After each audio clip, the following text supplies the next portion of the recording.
The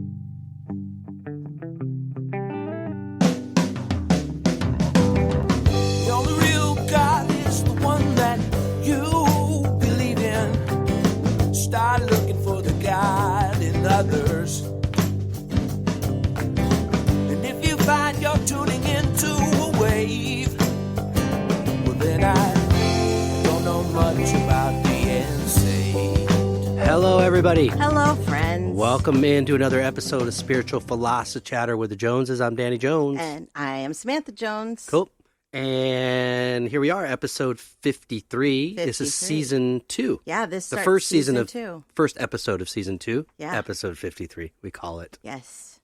We're not Cool. going to get too confusing. No, we talked about this. We were like, Yeah. well, what should we do? But we're probably confusing him right now. I know. Yeah. Doesn't matter. No. Because it's our show.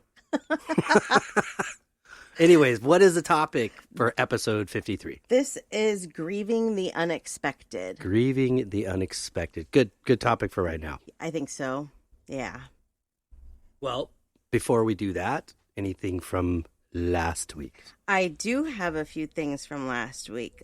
Last week I did a few readings on the show, and I wanted to read you responses to a couple of them. If you remember Teddy Spaghetti, this is Kate that had asked about Teddy Spaghetti, and her response was, "You guys are the best. Love your podcast every week, and thank you for making me and my husband cry happy tears tonight." Ha, that's cool. Yeah. Teddy Spaghetti. Teddy Spaghetti. What was the connection? I don't remember. There was the lifelong dog, the once in a lifetime dog. Yeah. Got it. Yeah. You know me, I don't really remember my readings. I should have probably looked into that. That's okay. Because I'm like, wait. But you just jogged my memory, so thank you. And thank you, Teddy Spaghetti. Yes. That was cool. Yeah. And I have one more of those, right. too. This is from Chelsea Tate Mandler. She had the little orange kitty Puff that I read. He was the one that with the arthritis that needed, like, heat and stuff like that. Mm-hmm. This was her response. Samantha, we just talked yesterday that Puff only wants seafood because I said I was smelling some kind of seafood and I thought it was tuna. Okay. Steve brought him the wrong wet food, and he has arthritis. You are amazing, and then amazing in all capitals. This cat can't land on his feet. He walks into walls, and he just prefers his bed, like you said. I was so worried we needed to put him down. And then a few minutes later, she sent another one. And it says, my husband, who isn't a believer, is in awe. Cool. Yeah. That's awesome. Thanks, Thank you Chelsea. for that. Yeah.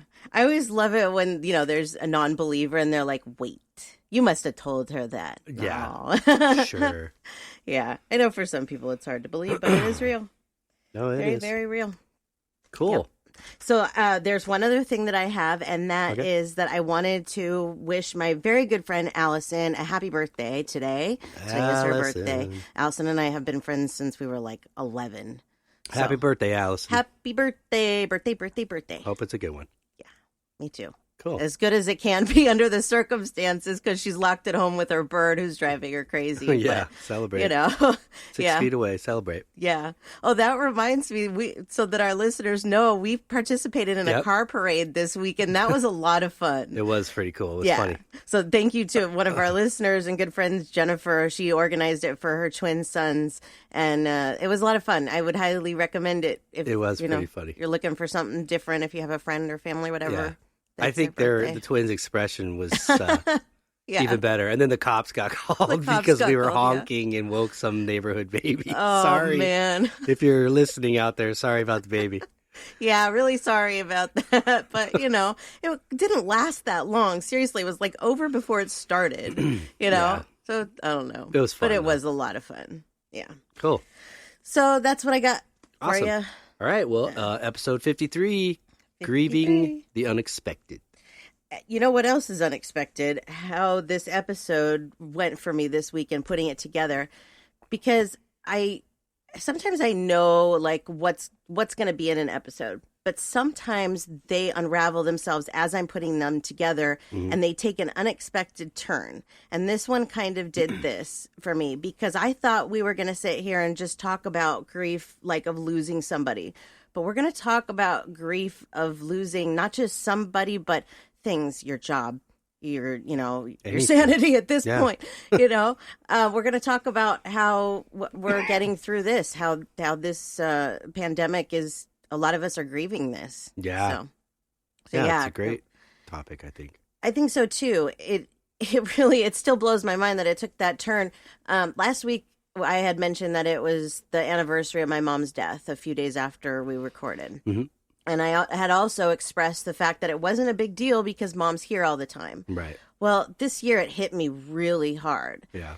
And I think it did that for a couple of reasons. I think when you're under stress and there's things going on in your life that other things that maybe aren't such a big deal. I'm not saying my mom's death is not a big deal, but my state of mind already made it worse. Mm-hmm. It made me feel like I needed her more and why aren't you here, Right. So with this episode, I really thought that was kind of the way that we were going to go with it, but sure. Yeah. And it's kind of crazy turn. I think it's no surprise really that for many of us during this time period gives a lot of time for reflection and thought. Whether it's about a job you lost or someone a loved one or maybe a relationship or child, unfortunately, or, anything that, whatever. Yeah. That it gives us this time. And I think actually that's part of the idea here. Yeah. Is to give us time to reflect on and kind of ponder what's really important. Absolutely. On the flip side, it can give us time to get into our own heads and make ourselves crazy too. Yeah.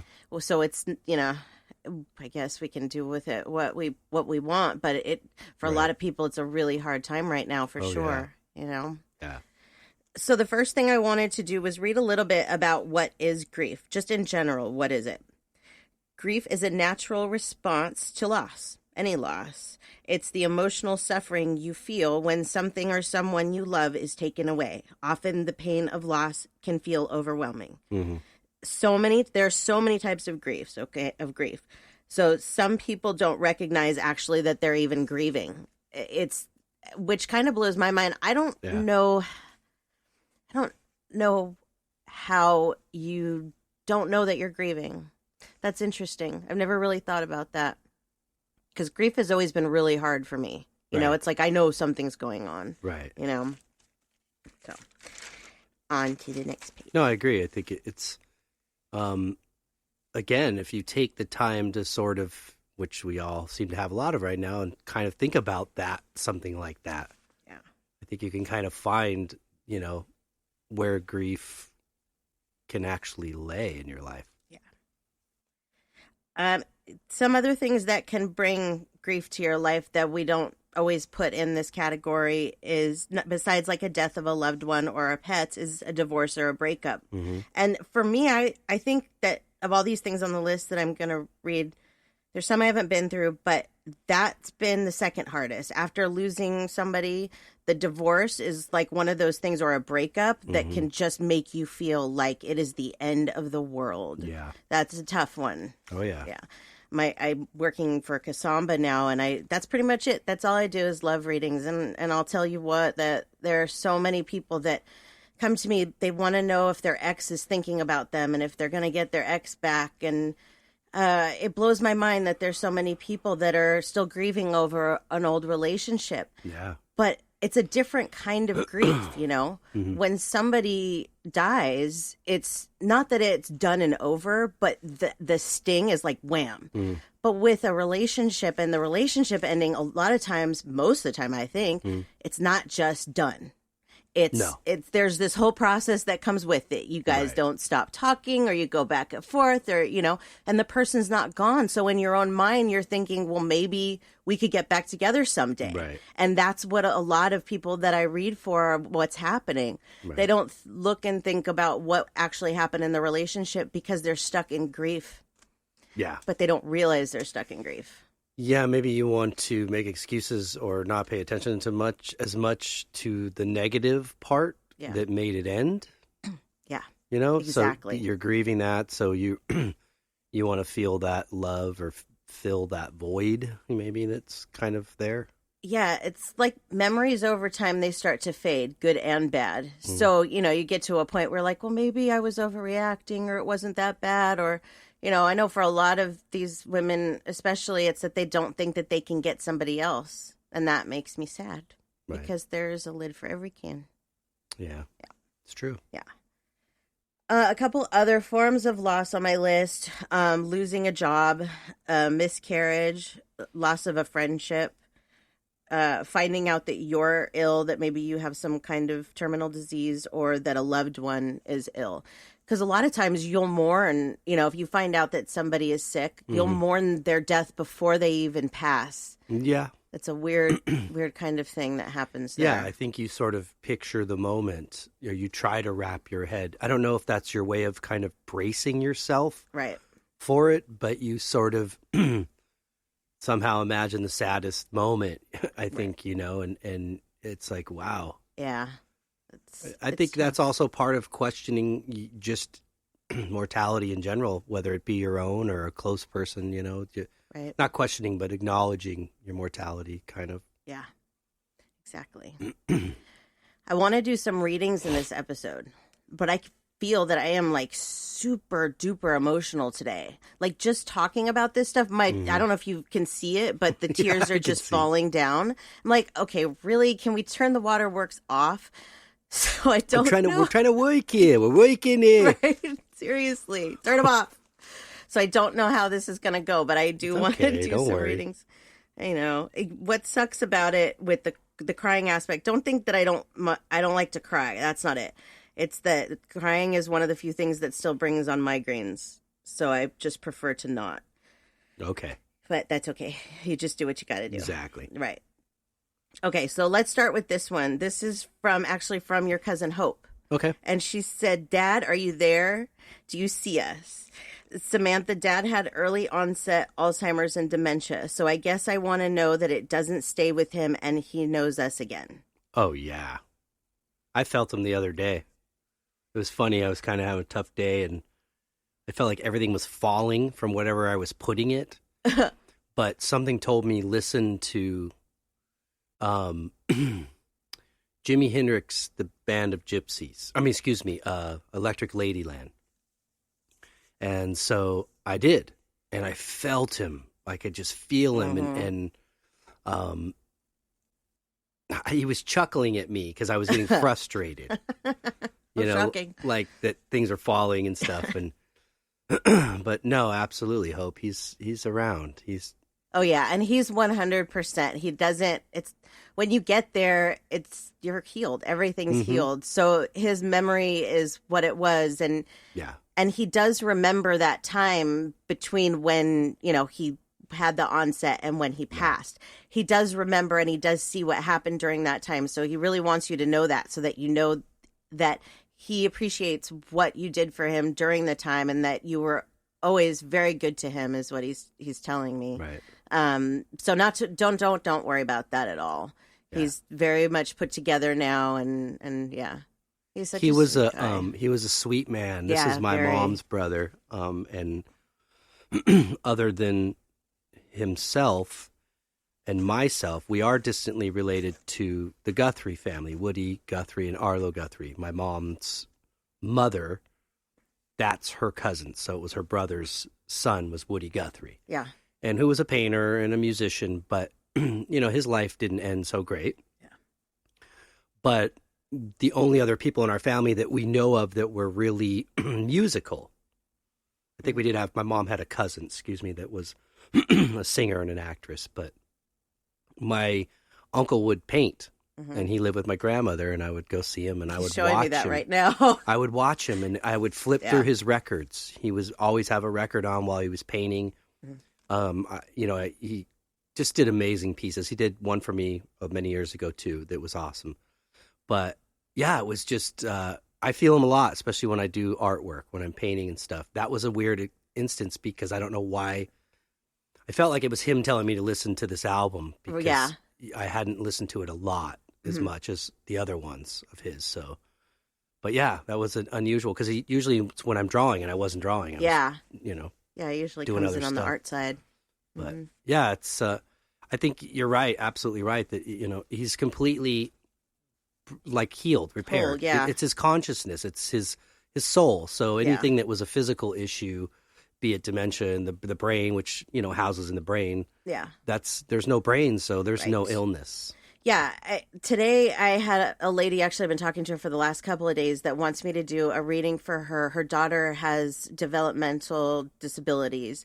To what extent, I'm not sure yet, but I'm not really sure how this is going to go because she's nonverbal and, so I'm interested to see when you get in there into the subconscious, is she going to be, different? Yeah. It'll be really interesting. I'll have to tell you guys about that reading after it happens. But yeah, so your subconscious is one thing, your soul is something else. And, you take that soul with you and your memories but you leave all the meat suit stuff here. Yeah. Yeah. No, he's good, Hope. He's with grandma and aunties and everybody. So they come through often, Yeah. He has more effect on me in my life than I realized. He left a huge, huge impression on me. Yeah, that he did. Well, that was a good one to start with, at least for me.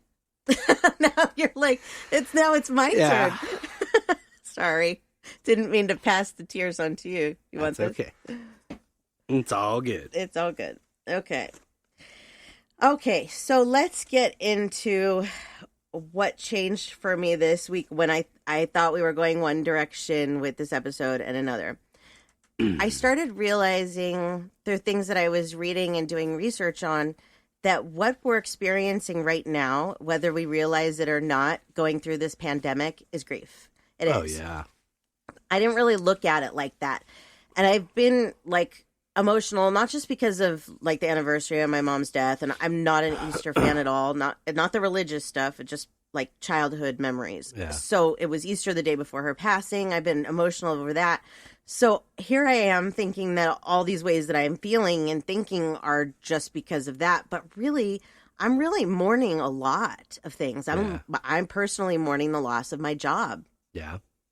More than I realized. Yeah. There's a lot of people that's going on with, maybe even mourning, grieving our loss of freedom.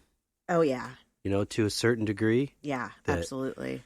Not that I want to be out and about every minute of the day, but as soon as somebody says, don't do it, exactly. I feel the sudden urge to do it. The other night on Facebook, I shared B. Arthur from Golden Girls laying in a chair and just saying, how long is this going to go on for, or something like that. Yeah. And so I shared that because that's how I feel every night. And then last night we were laying in bed. I was like, here it is. Here's the moment of the day where I go, how long is this going to go on for? I found myself in our, like, band chat kind of telling, and often I feel like they kind of speak to me through me. Yeah.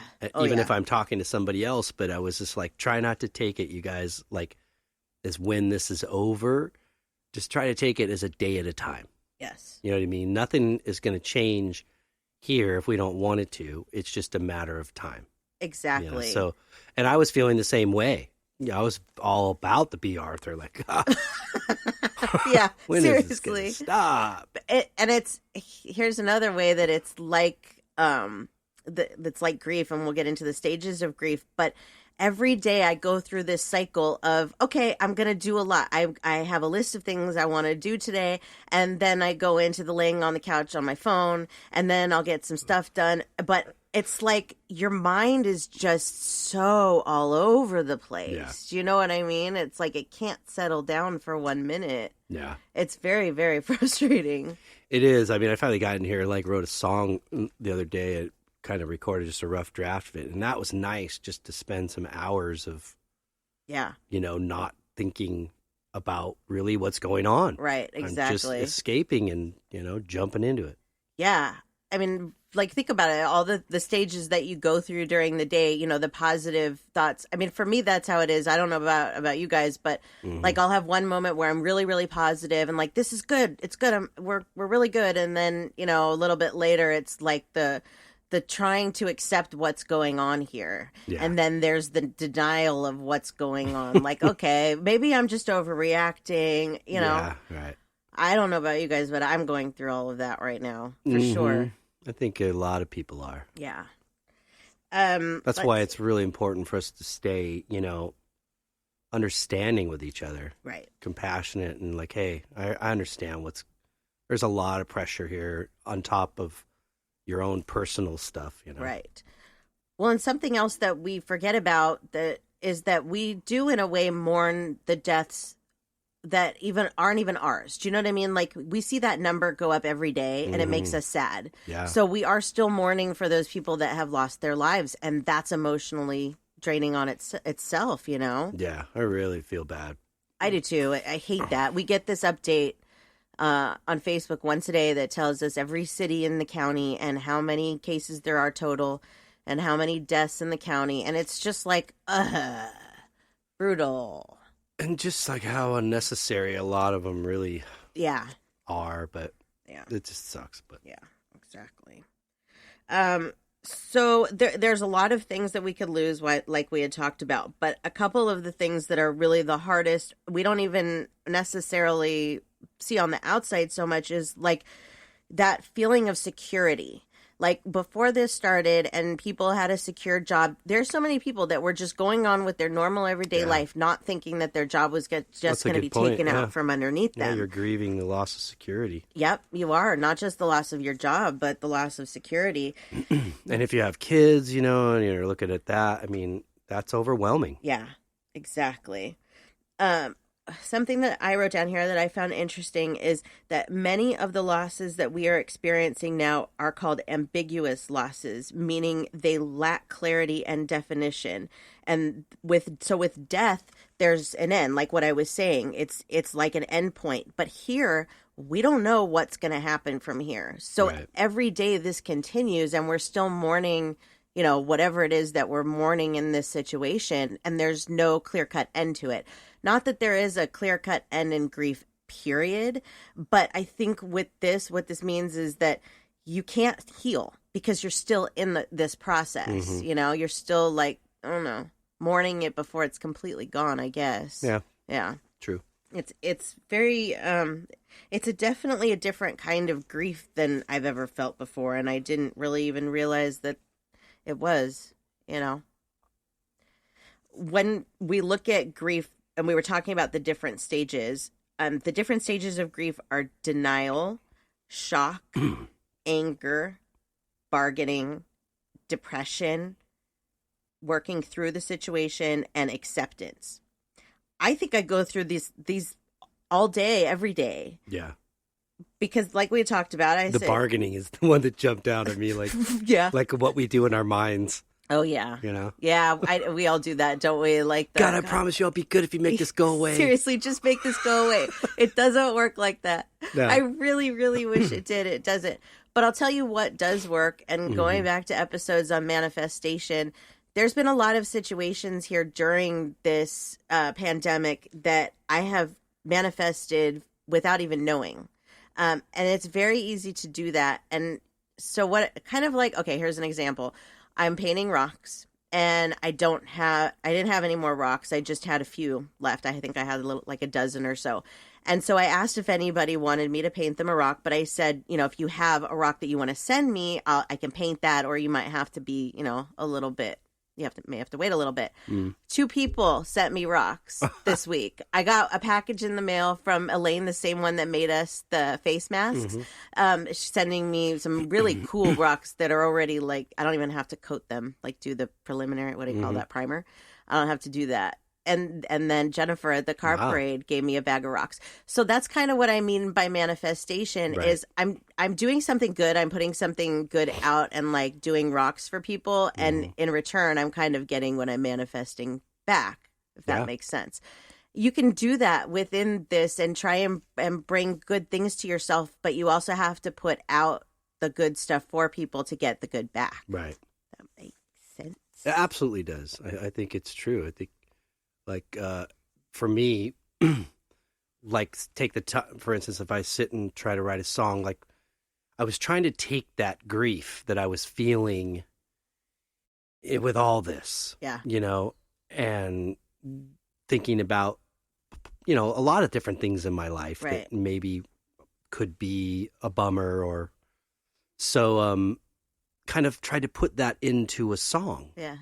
And I was sitting there, I mean, Samantha hears it for days and days of me like, I can't figure out like a melody or, Yeah, but when you get it, when I it got clicks, it, and I got it, and I was like, okay, cool. And I kind of put that into there. Mm-hmm. So the story itself in the song is part fiction, part fact, right? Mm-hmm. But it is the essence of the emotion is there, right? And sharing that with the other guys, you're kind of taking a risk and putting yourself out there. Mm-hmm. What do you think of my art? Right, guys? totally. And the response was really nice. Yeah, it was like cool, feeling like I was good at that part of being able to channel that emotion, do something positive with it, even though it feels like a bummer and it's overwhelming in so many different ways, to channel something positive with it. It's really, really important because, like, in this list, there's depression. And if you're not doing what you need to do for yourself emotionally, then that depression is going to be overwhelming. And there's a lot of people that's happening with right now. And I think even with myself, I have those days where it's really hard and you don't really know all the time, why am I so upset? Why am I so sad? Well, because your life has completely changed, completely changed. And here's an interesting story that you really know at this point, is that I really have been wanting to get out of pet sitting. I don't think that that's not common knowledge. I think I've talked about that. Right. But I have been manifesting a way out of pet sitting for so long. And lately, like before a change comes, and I had mentioned this because I said a change was coming, it starts to build. And build and build. And I start to get more and more anxious about it. And that's what was happening with this. Right. And I had been given messages, I want to say like a year ago, maybe even more. Yeah, because we sat down and challenged your mom, and she said that you would eventually, but it was going to It was going to happen in a few stages. Yeah, it was going to kind of dwindle off. It wasn't going to be just I'm going to sell the business kind of thing. What they specifically said was that towards the end of my pet sitting career, my daily visits would start to drop off pretty much one at a time. Mm-hmm. I sat here and tried to analyze how that was even going to possibly happen, and not in a million years would I have thought a pandemic was going to be what did it. Right. Because 2 weeks before the pandemic started, before the lockdown, my first client, because I knew the order they were going to go in, the first one went. And it was because her husband was out on disability. This was such a good time for him to get out on disability, looking at that now, the way that worked out for them. Yeah. So that was the first to go. Then one of my other ones decided she was going to move back to Thousand Oaks. And when she told me her place had sold, it was like a week or two after the first one went out. And then I knew the next one was going to be Murphy, but I thought maybe he was going to be moving. Right. He was the next one because he was the first business that was shut down. All my other clients were still working. So it unraveled exactly the way that they said it was going to. Right. But I had no idea that it was going to be a pandemic that was going to cause it. Yeah. Now I'm mourning the loss of that job. Right. I miss it so much. Yeah. But I did this. I asked for this. Not that I asked for a pandemic, but I asked for the out. Right. So right. It's you just have to remember that part. You know what I mean? Because you did. I did. It'd be different if you weren't manifesting or seeking that. Right. But you did ask, and they actually even told you how it was going to happen. Right. So it's still our natural human instinct to panic because everything's based on money. Yeah. That, oh crap, how am I going to pull that one off? Right. You know? Yeah. But it's exactly how. And I kind of even see, now for me, my losing my previous job, yes, even much earlier. Oh yeah. But how important that was, because we just actually read on wherever you read it that somebody at my previous employer came down with it. Yeah. And for me, I'm not super old, but I do have asthma. Yeah, it wouldn't have been good. I smoked for a long time. No, this happened for us for a reason. And I'm not saying that it's not happening for others. Everybody has their own journey and their own story. If Danny would have still been... I'm sorry, go ahead. No, say. If Danny would have still been working this job and he would have gotten sick, it would have changed our story entirely. Exactly. That's my point, was that it was... It would have been too compromising for me to be around that, I think. Yeah. And I was manifesting, trying at the same time, not understanding because they had told me the same thing that, it's you're gonna not make going to sense be later. there forever. Yeah. And it'll make sense. When it happened, I was like, yeah. And like panic, but now it makes sense. Absolutely, it does. It makes sense. Yeah. And that's a lot of times, like even with this pandemic and people that have lost their jobs, and right now it may seem hopeless, there's a reason. You'll see it. Might not be next month or next year. It might be 10 years down the line. Right. But you'll see how whatever is going to happen during this time is going to affect what happens next in a positive way. Mm-hmm. And not that there's not going to be more struggles, but there's a reason, is my point. Absolutely. I think that's absolutely true. Yeah. There's so much to be learned in every kind of moment, right? Like, yes, in each situation that's being thrown at us during this time. It's testing our patience. It's testing our faith. It's doing a lot of things. Yeah. Even within our own homes, it's like each moment I can look at our dynamics as a family and be like, I could learn from that. Yes. I could learn from that. Yes. You know what I mean? You're around each other a lot more. Mm-hmm. Looking at it from a career standpoint, maybe that, like you said, this is the opportunity to change maybe something in your life that would better your situation or make you happier. Yep. Mm-hmm. And for a lot of people, like, that don't have the time before with their families, like you and I spend a lot of time together because we both, for the most part, except when I was out pet sitting, we were pretty much together. We both work from home. Right. So we had that kind of time together, but a lot of families don't.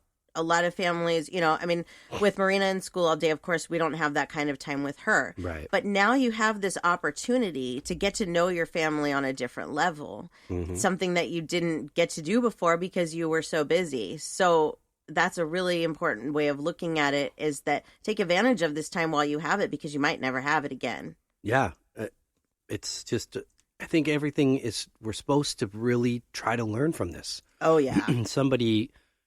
Nisha shared it, and I shared it also, was that I don't think anything should go back to normal because normal wasn't working. No. And this is a chance for us to rise up and do better, not just personally, individually, but collectively. Right. As families, as countries, as a planet. Yes, absolutely.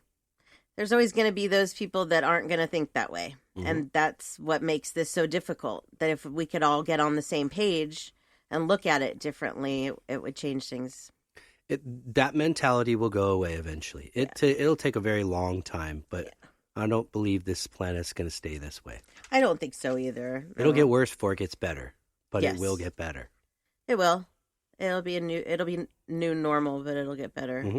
Yeah. Something else that we have to take into consideration when we talk about grief and the things that we may be missing, like our jobs or even just going out and doing the things that we like to do, is that now we're stuck at home. Yep. This is a different level, because when you're stuck at home and you're being told, oh, no, you can't go anywhere. You can walk around your neighborhood. Right. Here, the trails and parks aren't closed, but the neighboring cities, you can't even walk on the trails.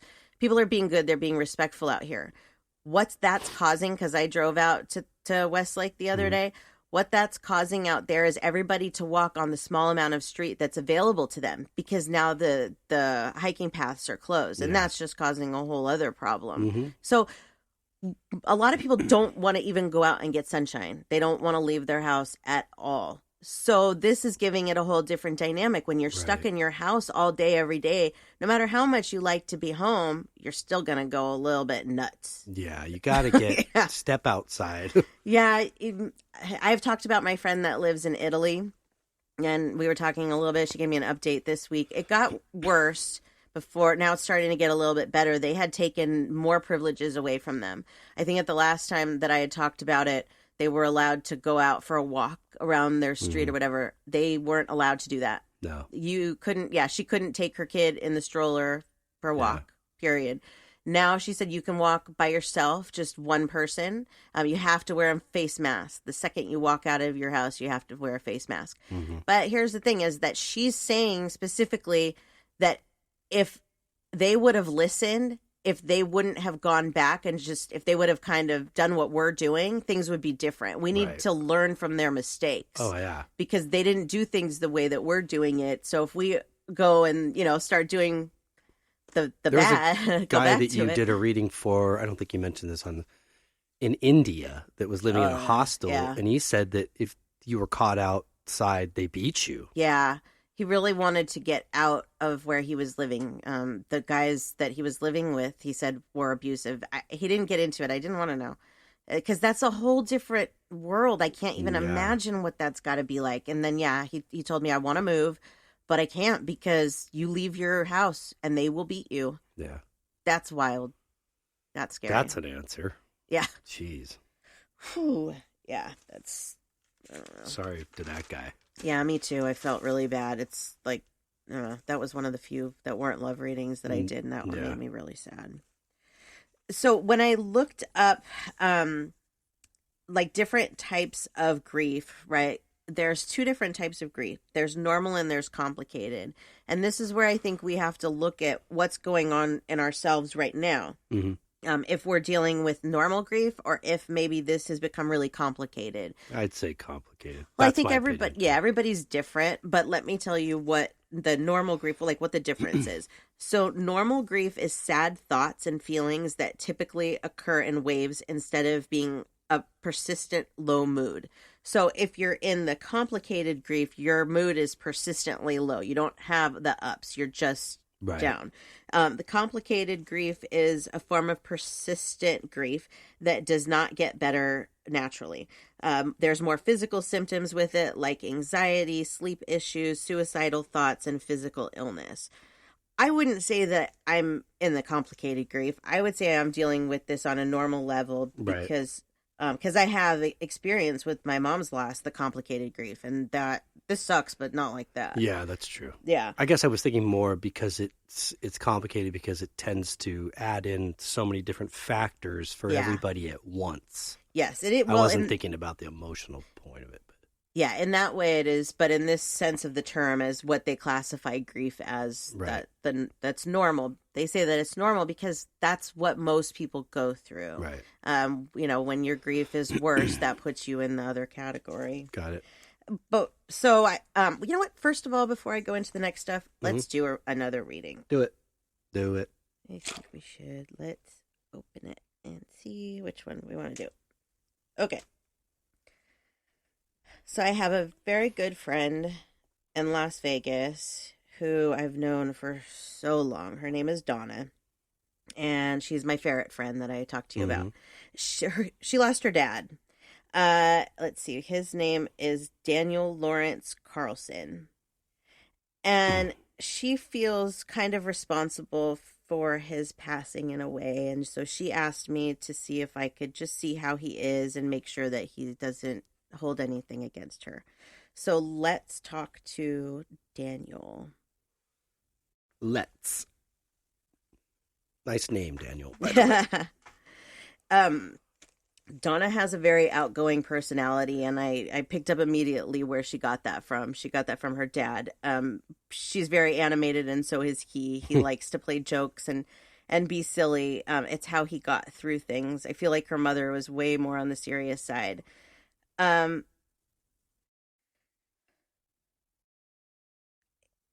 He doesn't blame you for anything. Like when I ask him to give me details, first he's pounding this into me that he wants you to release that he does not blame you for anything, that this was just the time for him to go.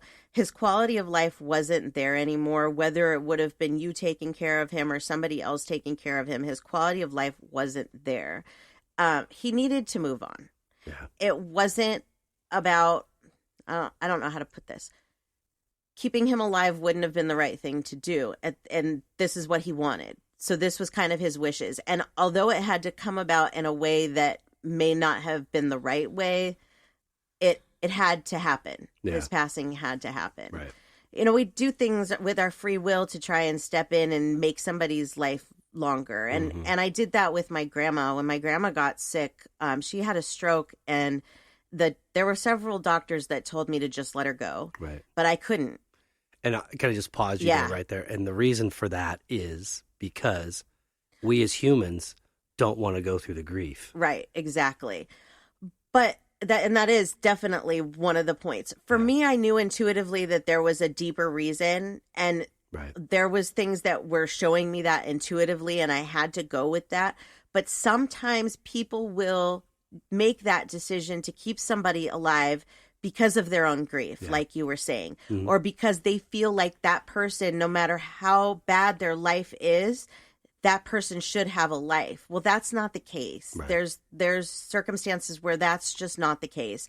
And with your dad, Donna, that was definitely the case here. It was his time. He wants you to know that full-heartedly, that please release yourself of that guilt and just accept that it was his time. The fact that you couldn't be there when he died, that too, as much as we may not like to accept it, they do that on purpose because they don't want us to be there when it happens. Yeah. And you have to respect that as a person or another soul, that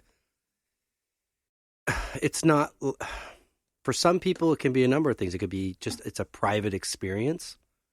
Yeah. Some people do not want to put their children or their loved ones or their family through that.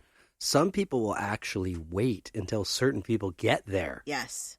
That happens too. But it's all a personal choice, and we can't hold that against them and know that they don't hold anything against us. No, and know that they see it all. Whatever the true story is, they see that. Don't think that you have to explain yourself because you don't. No. They know it. They know it all. Yeah. So, if there's things here that you're like, gosh, I hope that my dad knows. Oh, no, he knows. Right. Definitely. And like what you were saying about that they do that on purpose. I was with my grandma an hour before she passed. The nurse told me she's not going to pass tonight. Go home. I came home. An hour later, I got the phone call that she had passed. I was like, you've got to be kidding me. So I got in my car and I went down there and was right around the block. But that happened for a reason. I wasn't supposed to be there. And one of the reasons I wasn't supposed to be there was to see the changes that were going to happen in her body when she died. Because by the time that I got there, most of it was over. But if I would have been there for that, that would have been the image. The image that I see of my grandma's hard enough. And that's what she wanted. Yeah. She didn't want me to see her like that. Yeah. Yeah. I agree. So same with your dad. So cool. He's a sweet guy, and he loves you so much. So please don't hold on to any of that. Just know that he's around you, and he's giving you so much love. Did she give you a picture of him? Uh-huh. Let me see. Yeah. It's funny because I didn't see the goatee, but I saw a mustache. Did you? Yeah. And I saw light, not dark. But yeah. So. Yeah. Okay. Get myself together. I really wanted to do that one for her because I know she's been struggling with that for a while. And I wasn't, like, with some people, you don't want to reach out too much because maybe they're not ready. And I kind of felt with her that when she was ready, she would come to me, and she did. Yeah. So thank you, Donna, for coming to me with that. Yeah. So, sorry, I got snotty nose. Uh-oh. I know. Uh-oh. So now we know that we're going through some grief. Mm-hmm. For the most part, we all probably are. Yeah. So what are some ways that we can deal with this grief so that it doesn't consume us? Good point. Because that really is what's most important here. Mm-hmm. And one of those things, because we are working from home, and I've said this, and I was very glad to see it when I did the research, is to make a routine. Yeah. Because, and you know what? You have to have that discipline to stick to it. And some days I do, and some days I don't. But I try and say, okay, I'm going to do an hour of this and an hour of that. And like even down to some days that I'll do it in the same order every day. Right. Like I usually do my Dutch lesson after lunch. Right. It just helps me. It helps me to keep on a schedule, makes me more sane, I feel, if that makes sense. And it does, because it was in this article. Yeah. Yeah. Begin the day with gratitude. I have a hard time with that lately. Yeah, I do. I'm not going to lie. It's tough, but I still, I still find it somewhere. I do. When I wake up in the morning, for the most part, you forget, like, for a second what's actually going on. And then it's like, oh, yeah. You're not going anywhere today. You don't have anything that you really have to do today. Okay. Like, seriously, I don't have anything that I really have to do. And it's like, what? Okay. This is very odd because I went from being like always having something to do to. I know. I saw this coming for you because pet sitting kept you busy physically too. So. Oh, that's a whole other thing is that, some days I'm like, I really, really need my exercise and I get out and I do it. And some days I know I need it and I still don't do it. And then I suffer. Yeah. Like today I have to do it. Get out and ride a bike or something. Yeah. Because that's very important. Yesterday. Yeah, we did. Yeah. But I need something. It's really important. I had an active job that I didn't even realize how active it was. And a lot of people don't realize how active their job is. If you sit behind a desk, this might be easier for you. But if you're the type of person even that was like getting up and going constantly different places, or you were on your feet all day, or, this level of no activity is very frustrating. Yeah. I don't know. I should go out and do it like the same way that I did before. Yeah. Just do my walks, at the same time. Maybe that would help. I think so. Yeah, part of a routine. Let's see. Sleep enough, but not too much. That's important. I've been actually very proud of you. You haven't been sleeping really late. I was kind of worried, but this is normal. I mean, for the most part. Yeah, I mean, I'm kind of used to not, working from home. It's a little, I would say it's a little bit easier for me than others. Yeah. But it's still, being told that you can't go somewhere and the simple things, go to a movie, go out to eat, even walk on the beach for crying out loud. Yeah. So I don't like that part. It's wearing on me, and exactly. So, but no, I wanted to stick to some level of routine. Get up and do my stretches, and exactly, go about my thing. So. Yeah, I'm a morning person, and so for me, I've just kept my same routine. I get up between 5 and 6 usually every day.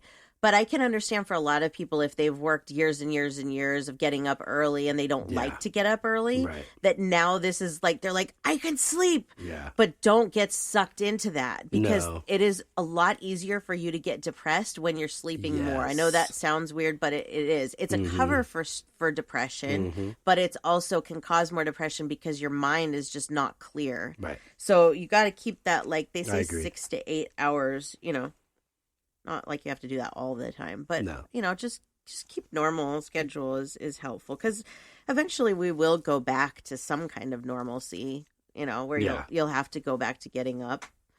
We'll be able to go out of our houses. Right, exactly. Limit how often you get updates on what's going on with the coronavirus. Like turn your TV off. Don't watch the news. I can't really even handle the TV anymore, to be really honest. A lot of people do it. That used to blow my mind at your grandmother's home that she was in because they always had the news on. Always the news. But these people were really, really old. I don't really even think they were watching it. I think it was more for the people that worked there. Yes. But my grandma. That's a terrible thing to be showing, either infants or old people is the stuff they show on the news. I have a personal opinion about the news. I think it's terrible for you. It is. I don't think you should stick your head in the sand and not, you should know what's going on. Yeah, you should be informed. But sitting and hovering around that it will get you depressed. It absolutely will. And the more you see it. Intended to do that. I hate to say it. It is. It's just, it rots your brain. I don't hate to say it, actually. I love to say that. And the thing is like, even with, if you're watching regular TV that has like regular commercials with your news, you're still getting bombarded with this tonight at 10. How many more people have died? It's just too much right now for our brains. We need to keep busy with happy things and try, watch comedies comedies are great, especially like stand-up comedy. That's a great the sensationalism is just too much. It's too much. Yeah, it really is. Let's see. So like, more with that of getting your updates like once a day, try and get them from like absolutely a reliable source. Like really the only person or group that I listen to is that daily update that I give you every day directly from the county that tells us the new numbers. That's it. I don't believe anything until I see it on their site. Yeah. Because that's it. Don't listen to what you see on the news because they do blow things out of proportion. Don't listen to what your friends are saying because a lot of times they don't know what they're talking about either. Yeah. Just get yourself that one update. It's really easy now. Most websites even have it like at the top. If you need your daily coronavirus update, I mean, that's the first thing I see when I go into Facebook is, here's your daily coronavirus update. Yeah. It's real easy, but just be careful about how much that you're looking at that. Yep. Focus on things that you can control, because one of the hard parts about this is that we've lost control of our lives. We're now being told what we can and can't do. We don't have control if we lose our jobs. That's not up to us anymore. It's up to the companies that we work for, the people that we work for. Right. We've lost all control. So if we focus on what we've lost, it's just going to make it worse. So if you can find the things that you can control, that's going to make things easier. I can control the fact that I'm going to put myself on a schedule. I can control what I put into my body as far as food or how much exercise I get or whatever it is, but don't focus on the things that you can't control because that will control and consume you. Yeah. You can't sit here and think of a million ways that this could end because we don't know. I don't know, and I'm a psychic. Yeah. I have ideas. And I don't think it's going to get better right away. I think it's probably going to get worse before it gets better, but it's going to get better. Well, and it's, we're all in this together. So the amount of worse it gets is solely up to us. Yeah. But I do believe that. Yeah, it will get a little worse. Yeah. And it was interesting because one of the things that I read was about how you do that in your mind, that merry-go-round or, the hamster wheel of the thoughts. And what they said in this article was the best way to stop that is meditation. Because it teaches you control of your mind. I can stop myself now when I start spinning. Sometimes it's not easy, but I used to be the type that I would have trouble sleeping, not falling asleep, but I would wake up in the middle of the night and be wide awake. That would happen to me a lot, especially when you were working at like 4 a.m. Right. So many times I would just be like, I'm up, that's it, But the reason why is because as you start to like try to fall back asleep, you're thinking of all the things you have to do today, whatever's going on in your life. I have, through meditation, learned to stop that. Yeah. I used to think that was good, like even like falling asleep. No, yeah, I did like too, right? Like reviewing my day and all this stuff. No. And I thought, as I got older, I'm like, no, this is not helping my situation. No. Because that's when I got in my best arguments. In your head. So that's why I'm like, I got to stop this. Lie. And the idea of meditation, like you're saying, whether it's literally counting sheep, that could be absolutely a form of meditation. If you're praying or you're just focusing on your breathing, that's just going to sleep. But you can meditate awake, whether it's sitting still, doing the same thing, or doing something that takes your mind, like you were saying, painting rocks, right? Playing music. If you like to crochet or knit or whatever your thing is, that is a form of it. Right. Absolutely. It's taking you out of your normal thought process or for the moment and putting your focus on something totally irrelevant. Absolutely. And when you're trying to fall asleep, like what you were talking about, if your mind is focused on something else, it's very, very difficult to fall asleep. And a lot of people like to sleep with the TV on and the sound, but if your brain connects to what's going on the TV, it's very hard to sleep. I hate it. Yeah. That's also what's happening in your head if your thoughts aren't being turned off. So if you like to listen to something to fall asleep, listen to some music, or even meditation music. But when you're trying to fall asleep to it, think of what you're hearing. Like, pick something apart. Like, you know how when if they're going to put you on under anesthesia and you start counting down and you think it's not going to happen, you're like, count down from 10. Oh, I'll get to 1, no problem. And like by 7, you're out. That's kind of what happens here. Right. If you can take your focus off of this and try and focus on like the parts of the music, taking like if there's piano, pull that piano part, listen to it. It's not going to take you long. No. And the more that you do this, the shorter amount that it will take, but you have to focus on that. Yeah. If you can do that, I've changed my sleep pattern. And I'm not going to say I'm perfect because through this, there's been a couple of nights that I've been up and on Facebook at 3 a.m. because the mind's going. Yeah. But it really does help a lot. A lot. I agree. Yeah. So that's my episode. Cool. Okay. You know what? Do we have time? I'll do one more reading. Yeah, we got time. Go for it. Okay, let's do one more. Let's see what I have here. Okay. This is Vicky. This is from Candace. And she wants to know from Vicky if she knew that she was sick. I believe this is Candace's mother, or it's a relative, aunt, somewhere in that. I can't. Let's see. Okay, so I don't feel like there was something she was keeping from you. Like, I don't feel like she knew that she was going to die, so to speak, or that there was something wrong with her that was going to make this happen. What I feel like is that she was not feeling good. I want to say this has something to do with the heart, maybe a heart attack, a sudden heart attack. But she wasn't feeling well, but she was scared. She didn't know how to deal with it. And what I'm feeling is like she constantly was telling herself that she was going to deal with how she was feeling, that she was going to go to the doctor, that she was going to lose weight and start eating better to help herself feel better and start exercising, all these things that she promised herself she would do, and she never did them. And so this was kind of the outcome of that, unfortunately. Yeah, my mom kind of took the same road. Yeah. But she's good. And that's what's important, is that even though her life was cut short, because she was pretty young, I want to say in her 50s, probably around the same age as my mom, her life was cut short.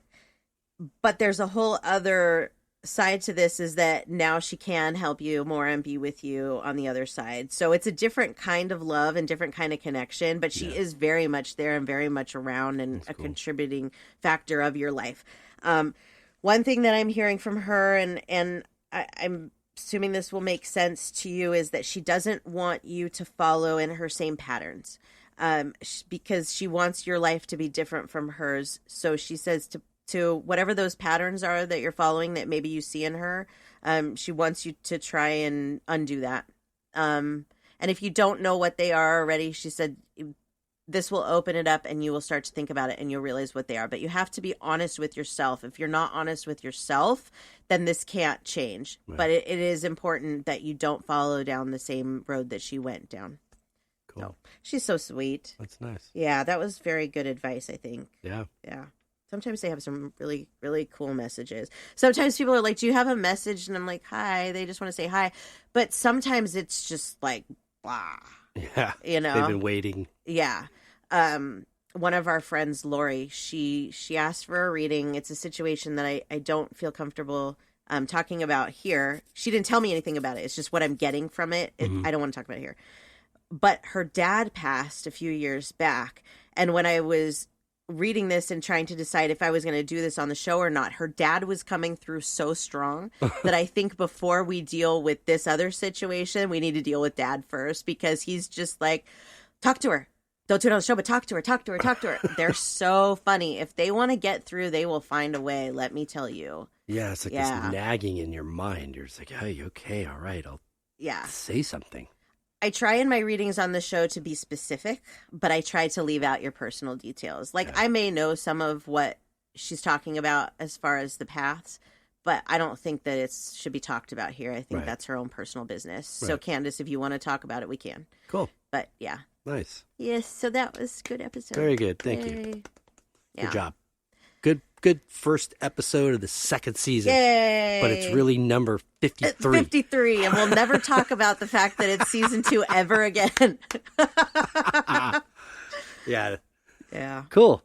Well, before we say adios to our friends, would you like to share your information? Yes. My website is samanthajonespsychicmedium.com. The only thing that you won't find on there is my company that I have with my friend Chelsea, Velvet Psychics, where we do unlimited texting readings. You do like a weekly or a monthly subscription. If you're interested in getting more information on that, you can email us at velvetpsychics@gmail.com. And we're still working on an app or something. Cool. Yeah. Sounds good. And for me, if you like art, djonesartcollection.com, or you can find me on Instagram and Facebook at djonesartcollection. And for the music, gypsybrown.com, and Instagram, Gypsy Brown Music, at Gypsy Brown Music, and for Facebook, Gypsy Brown Band. Yay. So that's all I got. Yay. Cool. Well, we hope everybody has a great week and stays healthy and safe.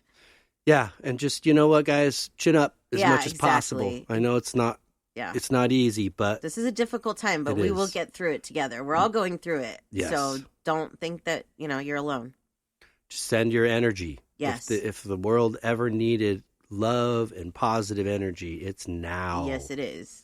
So please think about that in your moments of time. Yes. Alone with yourself. Agree. But yes, and we do appreciate you guys listening this week. Yes, we do. And we do hope you have a great week. And we will see you next week.